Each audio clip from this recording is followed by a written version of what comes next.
नमस्कार। मंजिरी रायाला बघते आणि त्याच्या मागे पळते आणि म्हणते, ए राया थांब ना। तरी सुद्धा राया थांबत नसतो, राया जातच असतो। मंजिरी आणखी पळते आणि म्हणते, राया थांब ना।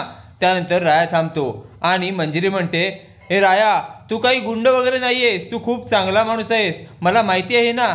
त्यावर राया मंजिरीकडे बघतच बसतो। आता मंजिरी म्हणते, तू इथे थांब जरा, माझं काम आहे। त्यावेळी राया म्हणतो, ए जा चल तू, आणि राया परत जाऊ लागतो। मंजिरी म्हणते, असं काय करतोस राया, थांब ना। मंजिरी म्हणते, राया मला खरं खरं सांग, तुला माझी काळजी नाही का, तुला माझी काळजी वाटते की नाही। त्यावर राया म्हणतो, नाही। म्हणजे तुला माझी गरज नाही। त्यावर राया म्हणतो, हो नाही म्हणजे मी उद्या मेले, काही झालं, माझं काही झालं तरी तुला काही फरक पडणार नाही ना। त्यावर राया म्हणतो, हो काही फरक पडणार नाही मला। मंजिरीला त्यावेळेला खूपच राग येतो आणि मंजिरी तिथून निघून जाते आणि हातात रॉकेलचा कॅन घेते आणि मंदिरासमोरच गोल असं स्वतःभोवती रिंगण घालते रॉकेलचं। ते सगळं राया बघत असतो।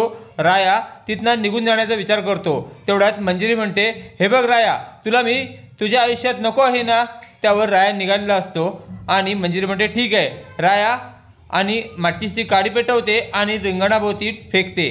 तेवढ्यात रॉकेल ओतलेल्या जागी सगळीकडे आग लागते आणि राया मंजिरीकडे बघतो तर काय, मंजिरीच्या चारी बाजूनी आग लागलेली असते आणि मंजिरी आगीच्या विळख्यात सापडलेली असते। ते बघून रायाला मोठा धक्का बसतो। राया मंजिरीला वाचवण्यासाठी इकडे तिकडे पाणी शोधू लागतो, पण त्याला कुठेही पाणी सापडत नाही। त्यानंतर तो हाताने आग विझवण्याचा प्रयत्न करतो, पण आग काही विझत नसते। मग शेवटी राया आगीमध्ये उडी घेतो आणि त्याच्या मिस फायरला उचलून घेतो आणि आगीतून धावत पळत बाहेर येतो। ते सगळं बघून मंजिरी खुश होते आणि मंजिरी म्हणते, राया शेवटी वाचवलंस ना तू तुझ्या मैत्रिणीला। पुढील अपडेट पाहण्यासाठी व्हिडिओला लाईक आणि चॅनलला सबस्क्राईब करायला विसरू नका। थँक्यू।